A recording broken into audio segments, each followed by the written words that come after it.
नमस्कार, मैं हूं मनीषा और आप सुन रहे हैं स्टोरी कार्ड पे एक और नई कहानी।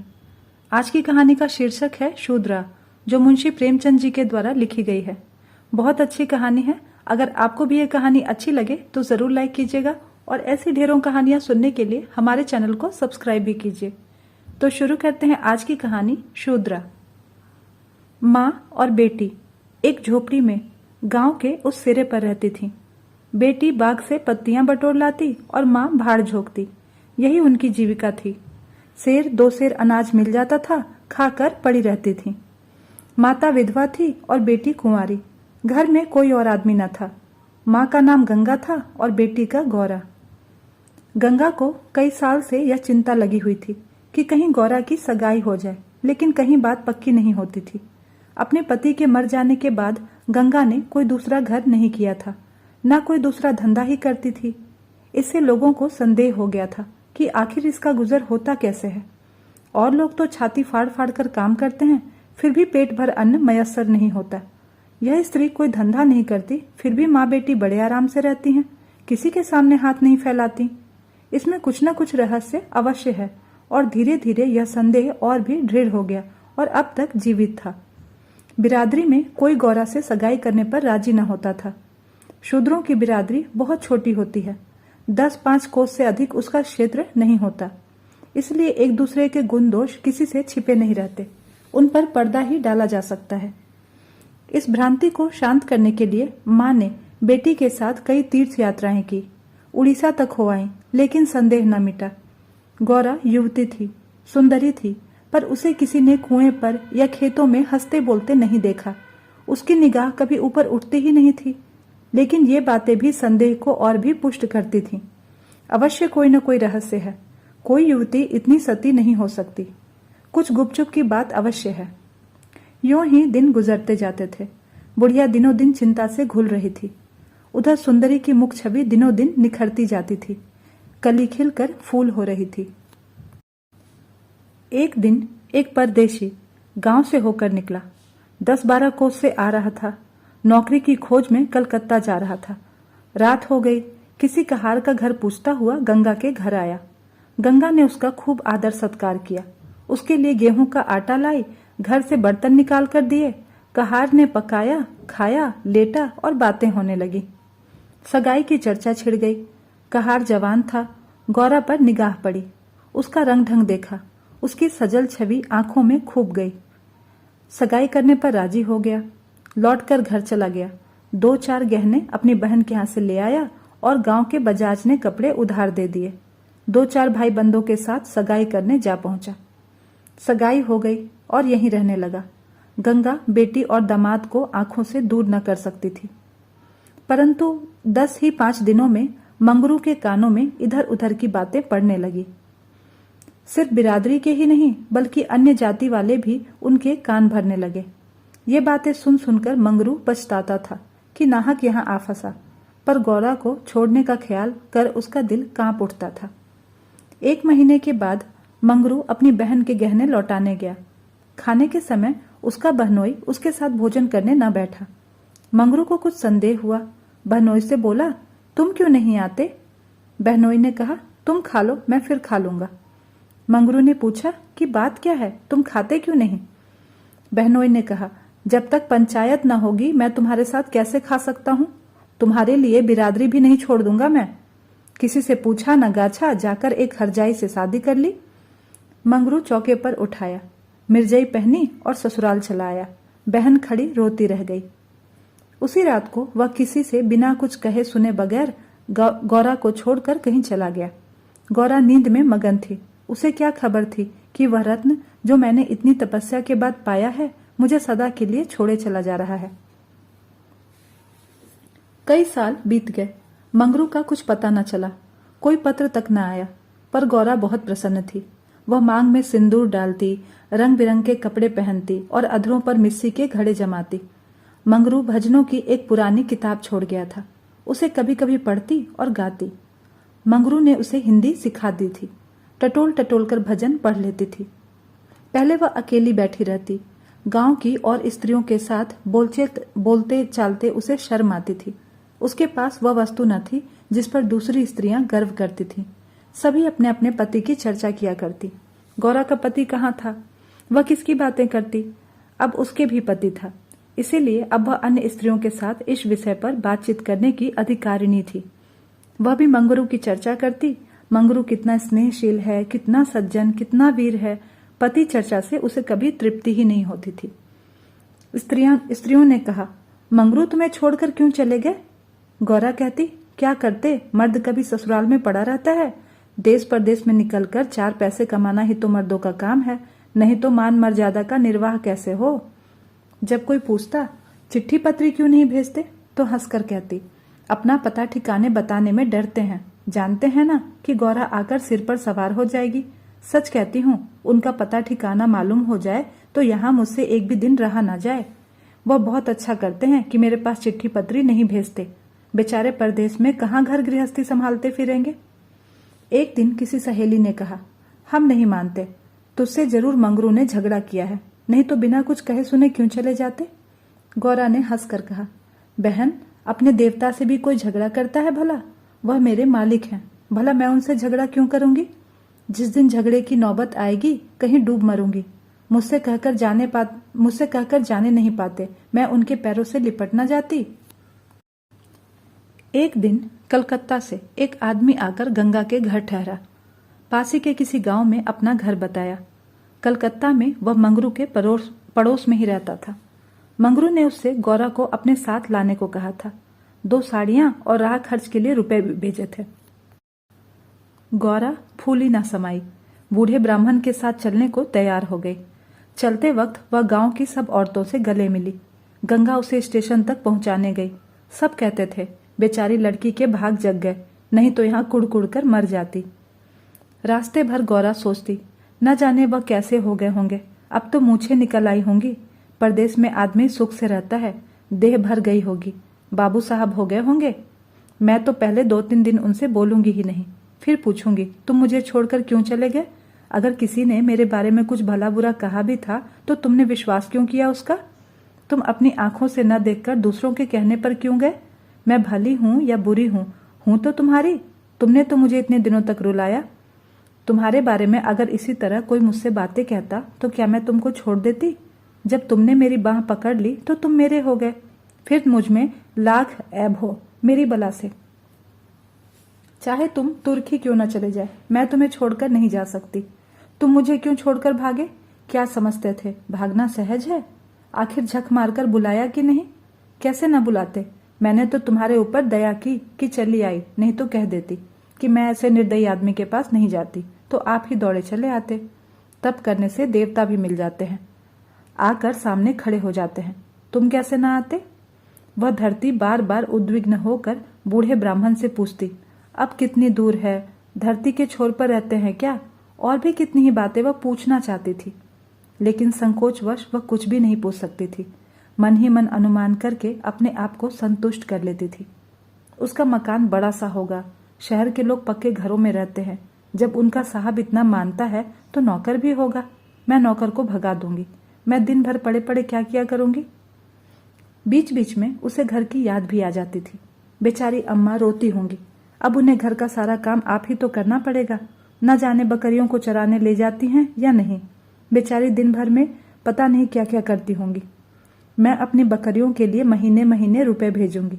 जब कलकत्ता से लौटूंगी तो सबके लिए साड़ियां लाऊंगी। तब मैं इस तरह थोड़े लौटूंगी। मेरे साथ बहुत सा असबाब होगा। सबके लिए कोई न कोई सौगात अवश्य लाऊंगी। तब तक बहुत सी बकरियां हो जाएंगी। यही सारा सुखद स्वप्न देखते देखते गौरा ने सारा रास्ता काट लिया। पगली क्या जानती थी कि मेरे मान कुछ और कर्ता के मन कुछ और है। क्या जानती थी कि बूढ़े ब्राह्मणों के वेश में पिशाच होते हैं। मन की मिठाई खाने में मगन थी। तीसरे दिन गाड़ी कलकत्ता पहुंची। गौरा की छाती धड़ धड़ करने लगी। वह यहीं कहीं खड़े होंगे, अब आते ही होंगे। यह सोचकर उसने घूंघट निकाल लिया और संभल कर बैठ गई। मगर मंगरू वहां दिखाई नहीं दिया। बूढ़ा ब्राह्मण बोला, मंगरू तो यहाँ दिखाई नहीं देता। मैंने चारों ओर छान लिया है, शायद किसी काम में लग गया होगा। आने की छुट्टी नहीं मिली होगी। मालूम भी तो न था कि हम लोग किसी गाड़ी से आ रहे हैं। उनकी राह क्यों देखें? चलो डेरे पर चलते हैं। दोनों गाड़ी पर बैठकर चले। गौरा कभी तांगे पर सवार नहीं हुई थी। उसे गर्व हो रहा था कि कितने ही बाबू लोग पैदल जा रहे हैं और मैं तांगे पर बैठी हूं। एक क्षण में गाड़ी मंगरू के डेरे पर पहुंच गई। एक विशाल भवन था। अहाता साफ सुथरा, साइबान में फूलों के गमले रखे हुए थे। ऊपर चढ़ने लगी विस्मय, आनंद और आशा से। उसे अपनी सुधि ही नहीं थी। सीढ़ियों पे चढ़ते चढ़ते पैर दुखने लगे। यह सारा महल उनका है? किराया तो बहुत देना पड़ता होगा। रुपए को तो वह कुछ समझते ही नहीं। उसका हृदय धड़क रहा था कि कहीं मंगरू ऊपर से उतरते हुए ना आ रहे हों। सीढ़ी पर भेंट हो गई तो मैं क्या करूंगी? भगवान करे वह पड़े सोते रहें, तब मैं जगाऊं और वह मुझे देखते ही हड़बड़ाकर उठ बैठे। आखिर सीढ़ियों का अंत हुआ। ऊपर एक कमरे में गौरा को ले जाकर ब्राह्मण देवता ने बिठा दिया। यही मंगरू का डेरा था। मगर मंगरू यहां भी नदारद। कोठरी में केवल एक खाट पड़ी हुई थी। एक किनारे 2-4 बर्तन रखे हुए थे। यही उनकी कोठरी है। तो मकान किसी दूसरे का है।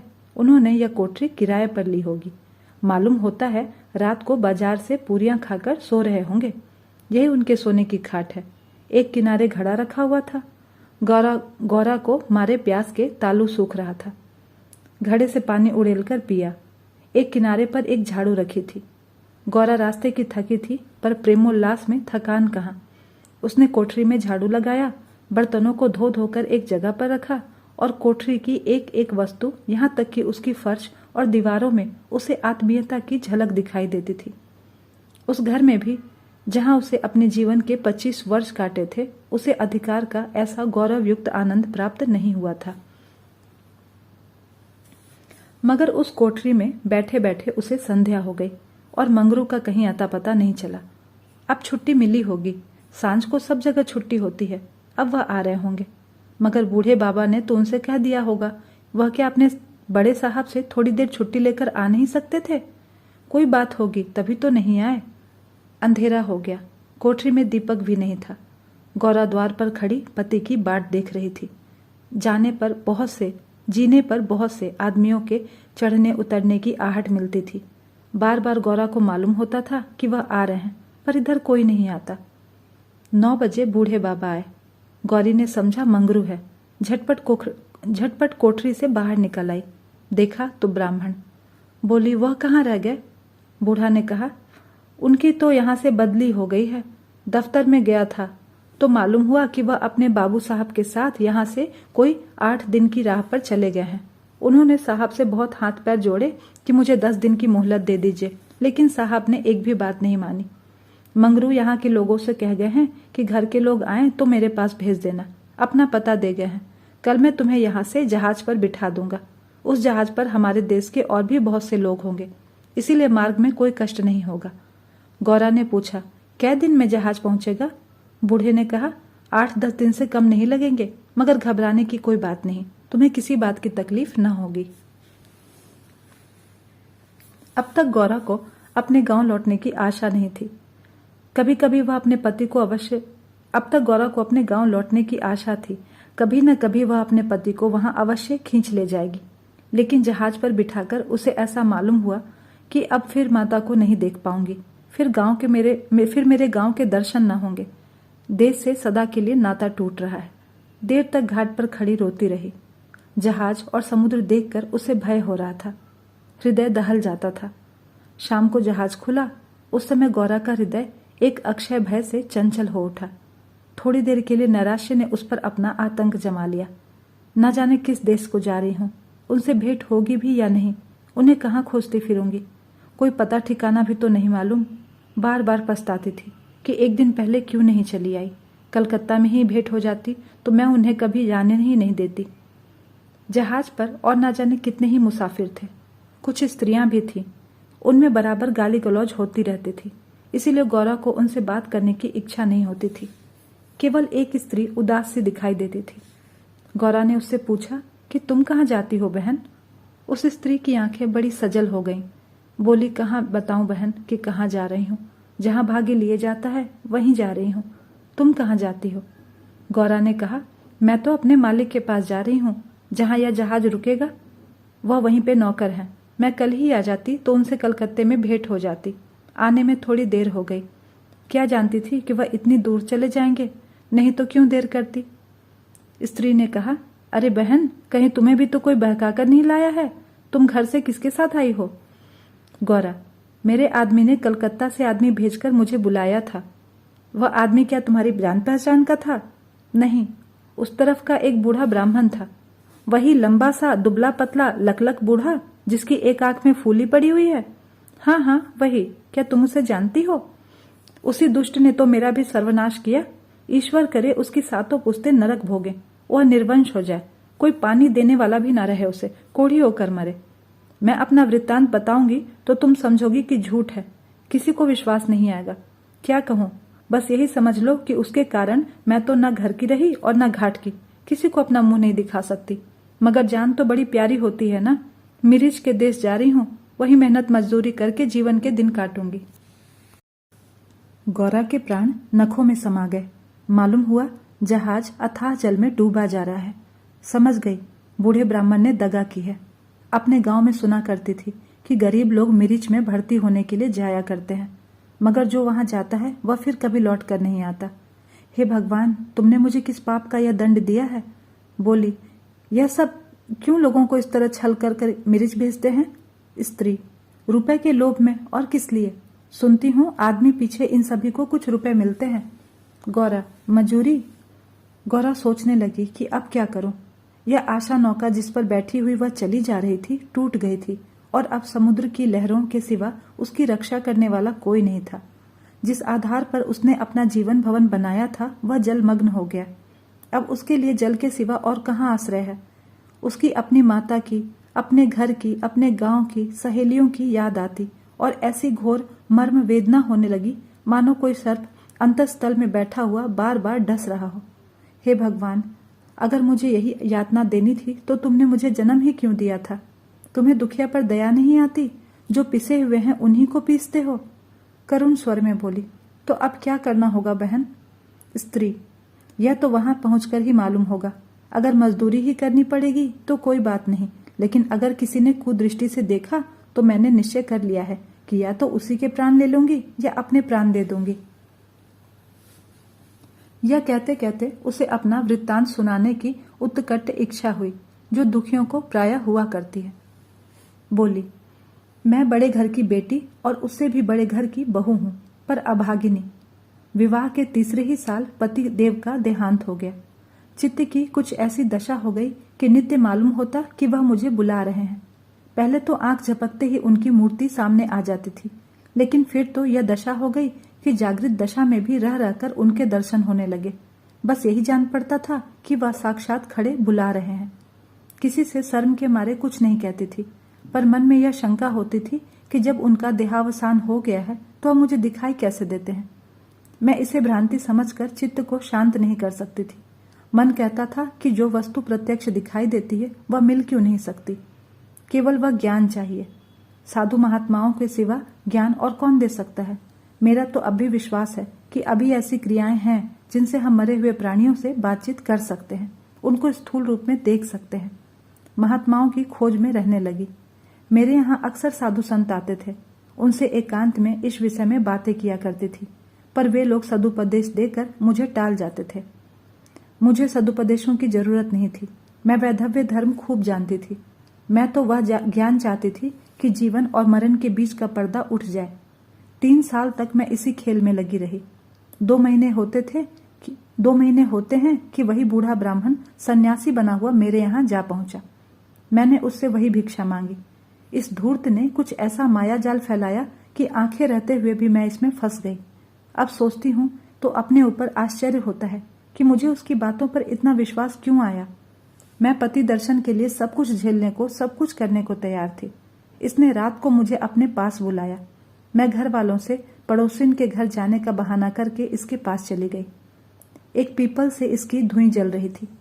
उस विमल चांदनी में यह जटाधारी ज्ञान और योग का देवता सा मालूम होता था। मैं आकर धुईं के पास बैठ गई।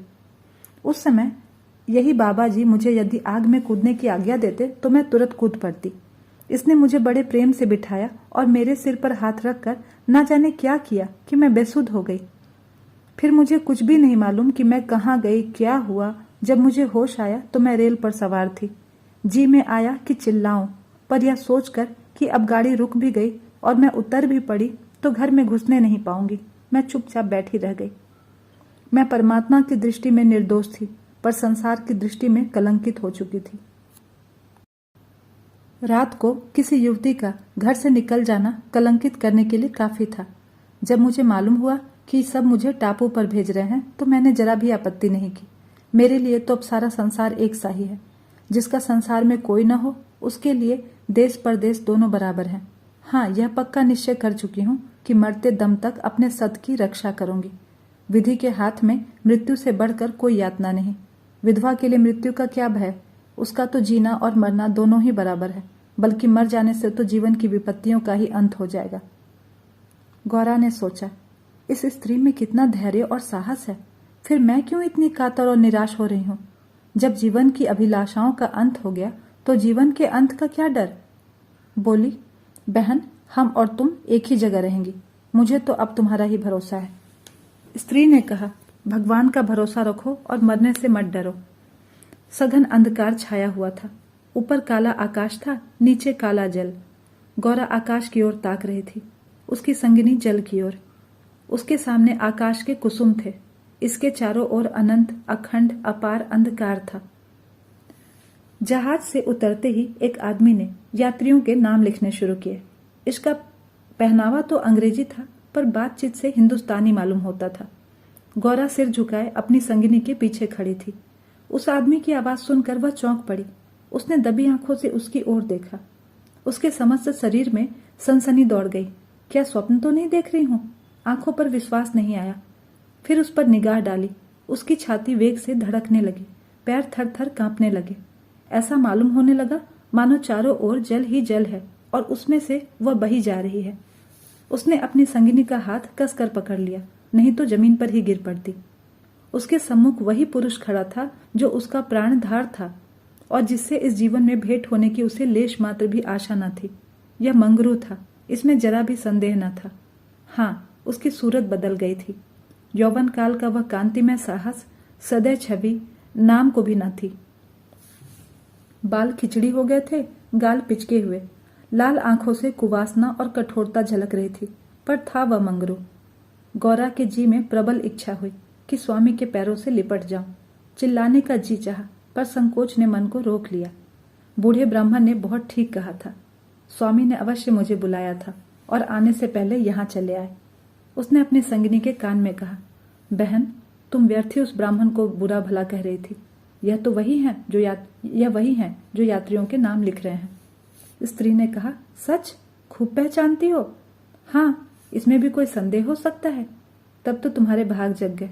मेरी भी सुधि लेते रहना। गौरा ने कहा, भला बहन, ऐसा कैसे हो सकता है कि तुम्हें यहाँ छोड़ दूं? मंगरू यात्रियों से बात बात पर बिगड़ता था, बात बात पर गालियां देता था। कई आदमियों को ठोकर मारे और कई को केवल गांव का जिला ना बता सकने के कारण धक्का देकर गिरा दिया। गौरा मन ही मन गड़ी जाती थी। साथ ही अपने स्वामी के अधिकार पर उसे गर्व भी हो रहा था। आखिर मंगरू उसके सामने खड़ा हो गया और कुचेष्टापूर्ण नेत्रों से देखकर बोला, क्या नाम है तुम्हारा? गौरा ने कहा, गौरा। मंगरू चौंक पड़ा, फिर बोला, घर कहाँ है? मदनपुर, जिला बनारस।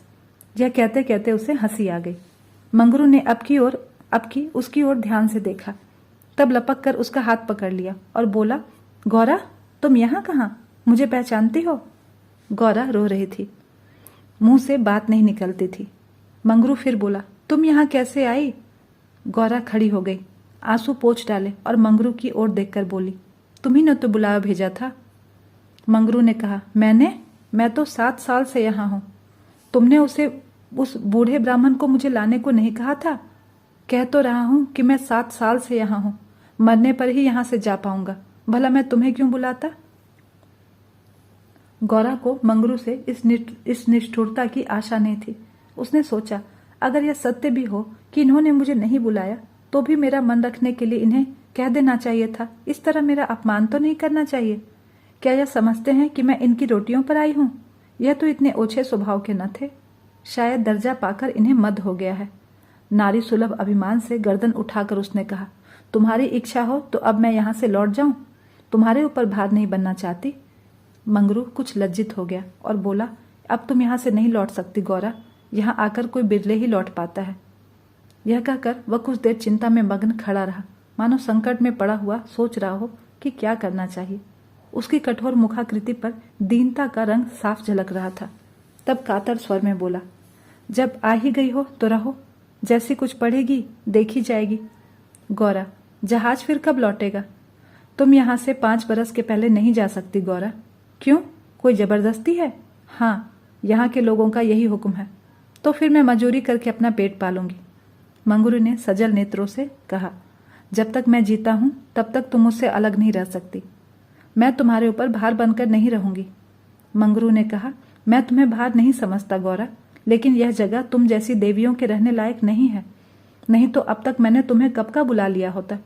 वही बूढ़ा आदमी जिसने तुम्हें बहकाया है मुझे घर से आते समय पटने में मिल गया था और झांसा देकर मुझे यहाँ भर्ती करा दिया। तब से मैं यहीं पड़ा हुआ हूँ। चलो अब मेरे घर चलो, वहीं पे बातें होंगी। और यह दूसरी औरत कौन है? यह मेरी सखी है। इन्हें भी बूढ़ा बहका लाया। मंगरू ने कहा, यह तो किसी कोठी में जाएंगी। इन सब आदमियों की बांट होगी। जिसके हिस्से में जितने आदमी आएंगे उतने हर एक कोठी में भेजे जाएंगे। गौरा ने कहा, यह तो मेरे साथ रहना चाहती हैं। अच्छी बात है, तो इन्हें भी लेती चलो। यात्रियों के नाम लिखे जा चुके थे और मंगरू ने उन्हें एक चपरासी को सौंपकर दोनों औरतों के साथ घर की राह ली। दोनों ओर सघन वृक्षों की कतारें थी। जहां तक निगाह जाती थी ऊख ही ऊख दिखाई देती थी। समुद्र की ओर से शीतल निर्मल वायु के झोंके आ रहे थे। अत्यंत सुरम्य दृश्य था, पर मंगरू की निगाह उस ओर न थी। वह भूमि की ओर ताकता सिर झुकाए संदिग्ध चाल से चला जा रहा था, मानो मन ही मन कोई समस्या हल कर रहा हो। थोड़ी ही दूर गए थे कि सामने से 2 आदमी आते दिखाई दिए। समीप आकर दोनों रुक गए और एक ने हंसकर कहा, मंगरू, इनमें से एक हमारी है। दूसरा बोला, और दूसरी मेरी। मंगरू का चेहरा तमतमा उठा। भीषण क्रोध से कांपता हुआ बोला, यह दोनों मेरे घर की औरतें हैं, समझे? इन दोनों ने जोर से कहकहा मारा और एक ने गौरा के समीप आकर उसका हाथ पकड़ने की चेष्टा करके कहा, यह मेरी है, चाहे तुम्हारे घर की हो चाहे बाहर की। बच्चा, हमें चकमा देते हो? मंगरू ने कहा, कासिम, इन्हें मत छेड़ो, नहीं तो अच्छा नहीं होगा। मैंने कह दिया ना, ये मेरे घर की औरतें हैं। मंगरू की आंखों से अग्नि की ज्वाला सी निकल रही थी। वह दोनों उसके मुख का भाव देखकर कुछ सहम गए और समझ लेने की धमकी देकर आगे बढ़ गए। किंतु मंगरू के अधिकार क्षेत्र से बाहर आते ही एक ने पीछे से ललकार कर कहा, देखे कहाँ ले जाते हो इन्हें बचाकर। मंगरू ने उधर ध्यान नहीं दिया, जरा कदम बढ़ाकर चलने लगा। जैसे संध्या के एकांत में हम कब्रिस्तान के पास से गुजरते हैं तो हमें पग पग पर यह शंका होती है कि कोई शब्द कानों में ना पड़ जाए, कोई सामने आकर खड़ा ना हो जाए, कोई जमीन के नीचे से कफन ओढ़े उठकर ना खड़ा हो जाए। गौरा ने कहा, ये दोनों बड़े शोहदे थे मंगरू, और मैं इसीलिए तो कह रहा था कि यह जगह तुम जैसी स्त्रियों के रहने लायक नहीं है। सहसा दाहिनी तरफ से एक अंग्रेज घोड़ा दौड़ाता हुआ आ पहुंचा और मंगरू से बोला, वेल जमादार, ये दोनों औरतें हमारी कोठी में रहेगा। हमारे कोठी में कोई औरत नहीं है। मंगरू ने दोनों औरतों को अपने पीछे कर लिया और सामने खड़ा होकर बोला, साहब, ये दोनों हमारे घर की औरतें हैं। साहब, ओहो, तुम झूठा आदमी, हमारे कोठी में कोई औरत नहीं और तुम 2 ले जाएगा? ऐसा नहीं हो सकता। गौरा की ओर इशारा करके, इसको हमारी कोठी पर पहुंचा दो। मंगरू ने सिर से पैर तक कांपते हुए कहा, ऐसा नहीं हो सकता। मगर साहब आगे बढ़ गया था, उसके कानों में यह बात नहीं पहुंची। उसने हुक्म दे दिया था और उसकी तामील करना जमादार का काम था। शेष मार्ग निर्विघ्न समाप्त हुआ। आगे मजदूरों के रहने के मिट्टी के घर बने थे। द्वारों पर स्त्री और पुरुष जहां तहां बैठे हुए थे। सभी इन दोनों स्त्रियों की ओर घूरते थे और आपस में इशारे करके हंसते रहते थे। गौरा ने देखा, उनमें छोटे बड़े का कोई लिहाज ही नहीं है, न किसी की आंखों में शर्म है। एक भद्रसैल औरत ने हाथ पर चिलम पीते हुए अपनी पड़ोसिन से कहा, 4 दिन की चांदनी फिर अंधेरा पाक। दूसरी अपनी चोटी गूंथती हुई बोली, कलोर है ना। मंगरू दिन भर द्वार पर बैठा रहा, मानो कोई किसान अपने मटर के खेत की रखवाली कर रहा हो। कोठरी में दोनों स्त्रियां बैठी अपनी नसीबों को रो रही थीं। इतनी देर में दोनों को यहाँ की दशा का परिचय हो गया था। दोनों भूखी प्यासी बैठी थीं। यहाँ का रंग देखकर भूख प्यास सब भाग गई थी। रात के 10 बजे होंगे कि एक सिपाही ने आकर मंगरू से कहा, चलो तुम्हें जंड साहब बुला रहे हैं। मंगरू ने बैठे बैठे कहा, देखो नब्बी, तुम भी हमारे देश के आदमी हो, कोई मौका पड़े तो हम तुम्हारी मदद करेंगे, तुम भी मेरी मदद करो ना। जाकर साहब से कह दो मंगरू कहीं गया हुआ है, बहुत होगा तो जुर्माना कर देंगे। नब्बी, ना भैया, गुस्से में भरा हुआ बैठा है, पिए हुए हैं, कहीं मार चले तो बस चमड़ा इतना मजबूत नहीं है मेरा। मंगरू, अच्छा तो जाकर कह दो नहीं आता। नब्बी, मुझे क्या, जाकर कह दूंगा, पर तुम्हारी खैरियत नहीं कि बंगले पर, इसलिए बंगले पर चलो।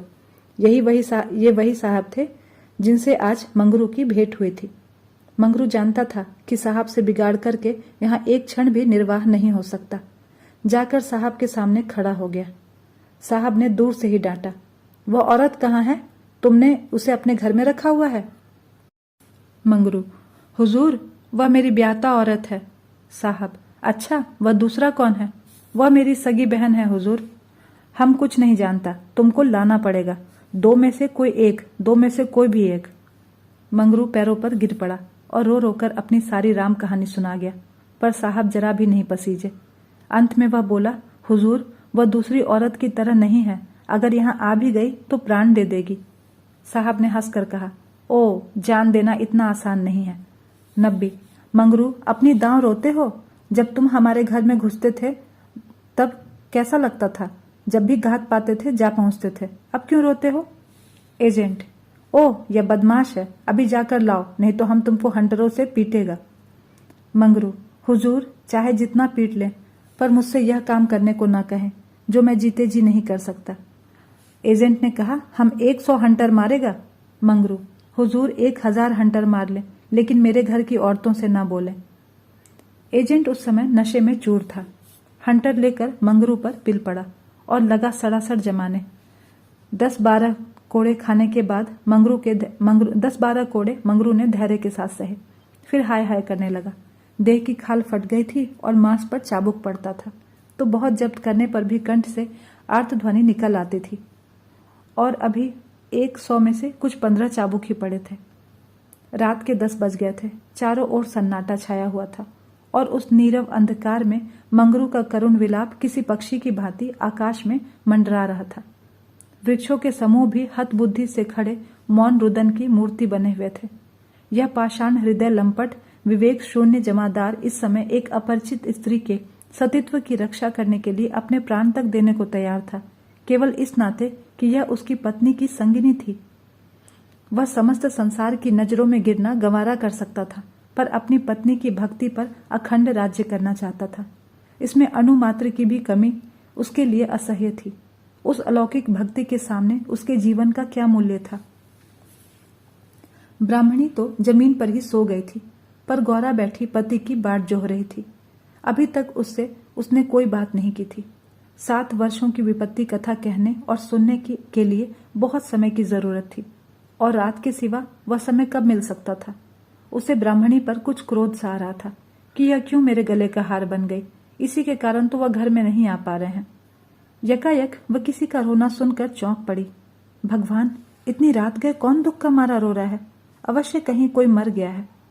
वह उठकर द्वार पर आई और यह अनुमान करके कि मंगरू यहाँ बैठा हुआ है, बोली, वह कौन रो रहा है, जरा देखो तो। लेकिन जब कोई जवाब नहीं मिला तो वह स्वयं ही कान लगाकर सुनने लगी। सहसा उसका कलेजा धक से हो गया। तो यह तो उन्हीं की आवाज है। अब आवाज साफ सुनाई दे रही थी, मंगरू की आवाज थी। वह द्वार के बाहर निकल आई। उसके सामने एक गोली के अंपे पर एजेंट का बंगला था। उसी तरफ से आवाज आ रही थी, कोई उन्हें मार रहा है। आदमी मार पड़ने पर ही इस तरह रोता है। मालूम होता है वही साहब उन्हें मार रहा है। वह वहां खड़ी नहीं रह सकी, पूरी शक्ति से उस बंगले की ओर दौड़ी। रास्ता साफ था। एक ही क्षण में वह फाटक पर पहुंच गई। फाटक बंद था। उसने जोर से फाटक पर धक्का दिया, लेकिन वह फाटक नहीं खुला, और कई बार जोर जोर से पुकारने पर भी कोई बाहर नहीं निकला। तो वह फाटक के जंगलों पर पैर रखकर भीतर कूद पड़ी, और उस पार जाते ही उसने एक रोमांचकारी दृश्य देखा। मंगरू नंगे बदन बरामदे में खड़ा था और एक अंग्रेज उसे हंटरों से मार रहा था। गौरा की आंखों के सामने अंधेरा सा छा गया। वह एक छलांग में साहब के सामने जाकर खड़ी हो गई और मंगरू को अपने अक्षय प्रेम सबल हाथों से ढाक कर बोली, सरकार दया करो, इसके बदले मुझे जितना चाहे मार लो, पर इसको छोड़ दो।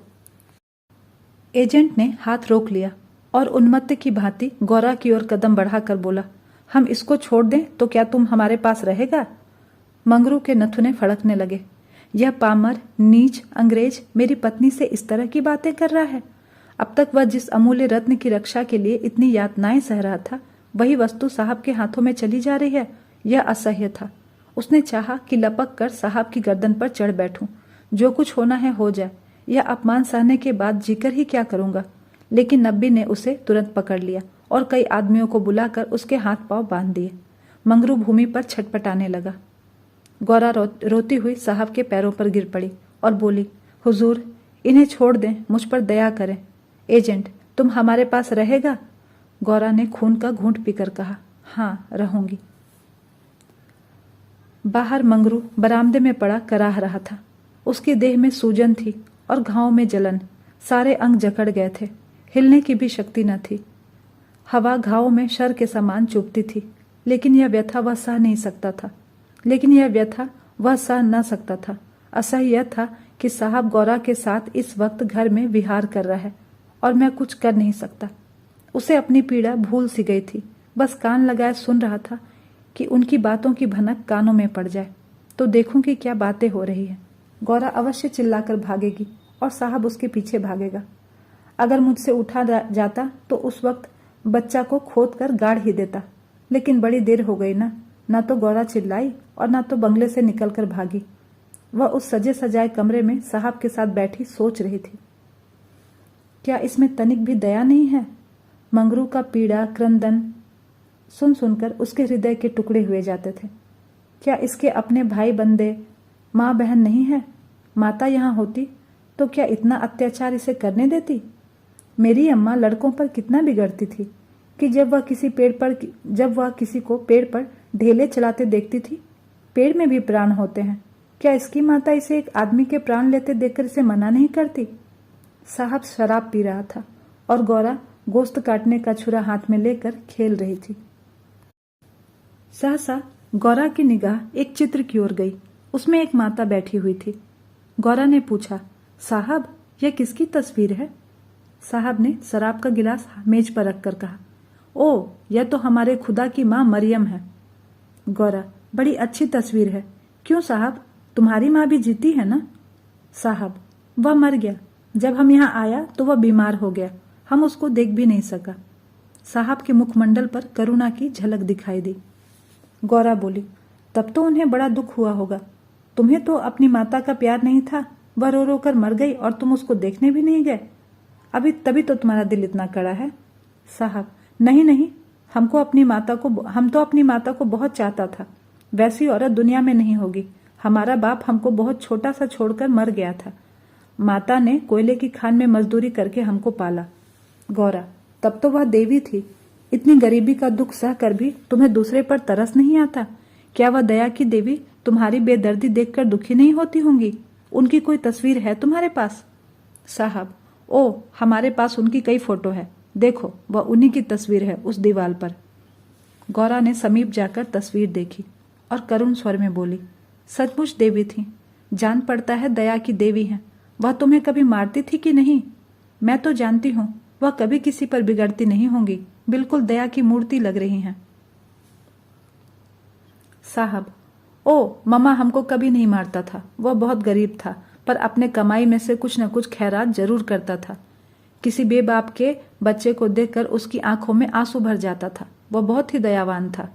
गौरा ने तिरस्कार के स्वर में कहा, और उसी देवी के पुत्र होकर तुम इतने निर्दयी हो? क्या वह होती तो तुम्हें इस तरह किसी को हत्यारों की भांति मारने देती? वह स्वर्ग में बैठी रो रही होंगी। स्वर्ग और नरक तो तुम्हारे यहाँ भी होता होगा। ऐसी देवी के तुम ऐसे कैसे पुत्र हो गए? गौरा को यह बातें कहते हुए जरा भी भय नहीं होता था। उसने अपने मन में एक दृढ़ संकल्प कर लिया था कि अब उसे किसी प्रकार का भय नहीं था। जान से हाथ धो लेने का निश्चय कर लेने के बाद भय की छाया भी नहीं रह जाती। किंतु वह हृदय शून्य अंग्रेज इस तिरस्कारों पर आग हो जाने के बदले और भी नम्र होता चला गया। गौरा मानवीय भावों से कितनी ही अनभिज्ञ हो, पर इतना जानती थी कि अपनी जननी के लिए प्रत्येक हृदय में, चाहे वह साधु का हो या कसाई का, आदर और प्रेम का एक कोना सुरक्षित रहता है। ऐसा कोई भी अभागा प्राणी नहीं होता जिसे मातृ स्नेह की स्मृति थोड़ी देर के लिए रुला न देती हो, उसके हृदय के कोमल भाव को जगा न देती हो। साहब की आंखें डबडबा गई थी, सिर झुकाए बैठा रहा। गौरा ने फिर उसी ध्वनि में कहा, तुमने उनकी सारी तपस्या धूल में मिला दी।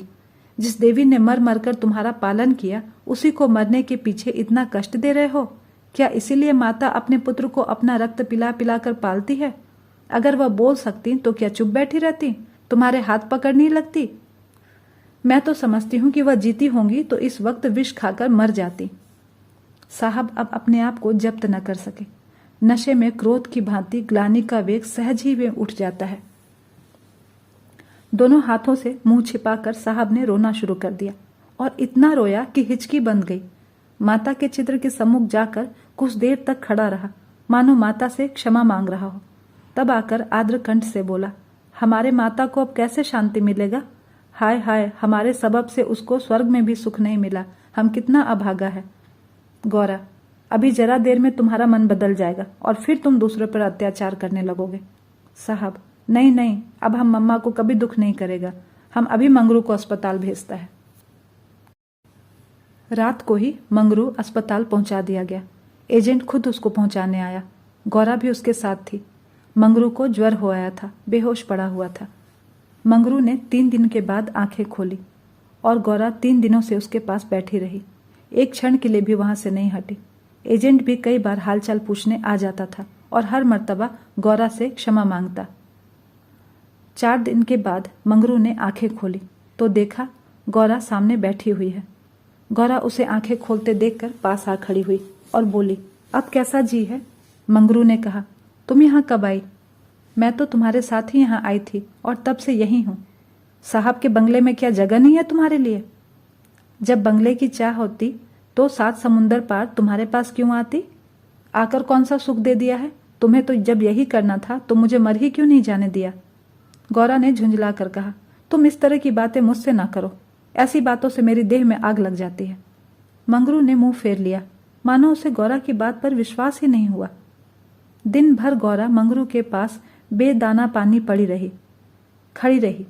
गौरा ने कई बार उसे बुलाया, लेकिन वह चुप्पी साधे रहा।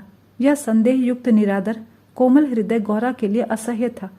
जिस पुरुष को वह देवतुल्य समझती थी, उसके प्रेम से वंचित होकर वह कैसे जीवित रह सकती थी? यही प्रेम तो उसके जीवन का आधार था। उसे खोकर वह अपना सर्वस्व खो चुकी थी। आधी रात से अधिक बीत चुकी थी। मंगरू बेखबर सोया हुआ था। शायद वह कोई स्वप्न देख रहा था। गौरा ने उसके चरणों पर सिर रखा और अस्पताल से निकल गई। मंगरू ने उसका परित्याग कर दिया था। वह भी उसका परित्याग करने जा रही थी। अस्पताल के पूर्व दिशा में एक फरलांग पर एक छोटी सी नदी बहती थी। गौरा उसके कगार पर खड़ी हो गई। अभी कई दिन पहले वह अपने गांव में आराम से पड़ी हुई थी। उसे क्या मालूम था कि जो वस्तु इतनी मुश्किल से मिल सकती है वह इतनी आसानी से खोई भी जा सकती है। उसे अपनी माँ की, अपने घर की, अपनी सहेलियों की, अपनी बकरी के बच्चों की याद आई। वह सब कुछ छोड़कर इसलिए यहाँ आई थी। पति के ये शब्द, क्या साहब के बंगले में जगह नहीं है? उसके मर्म स्थान में बाणों के समान चुभे हुए थे। यह सब मेरे कारण ही तो हुआ। मैं नहीं रहूंगी तो फिर वह आराम से यहाँ रह पाएंगे। सहसा उसे ब्राह्मणी की याद आई। उस दुखिया के दिन यहाँ कैसे कटेंगे? चलकर साहब से कह दूं कि उसे या तो उसके घर भेज दें या किसी पाठशाला में काम दिला दें। वह लौटना ही चाहती थी कि किसी ने पुकारा, गौरा, गौरा। यह मंगरू का करुण कंपित स्वर था। वह चुपचाप खड़ी हो गई। मंगरू ने फिर पुकारा, गौरा, गौरा, तुम कहाँ? मैं ईश्वर से कहता हूं कि। गौरा ने कुछ नहीं सुना। वह धम से नदी में कूद पड़ी।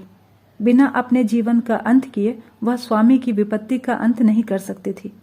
धमाके की आवाज सुनते ही मंगरू भी नदी में कूद गया। वह अच्छा तैराक था, मगर कई बार गोते मारने पर भी गौरा का कहीं कोई पता नहीं चला।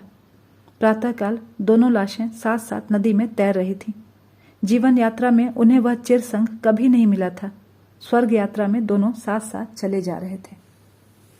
तो दोस्तों, ये थी मुंशी प्रेमचंद जी की लिखी हुई कहानी शूद्रा। आपको ये कहानी कैसी लगी हमें कमेंट करके ज़रूर बताइएगा। धन्यवाद।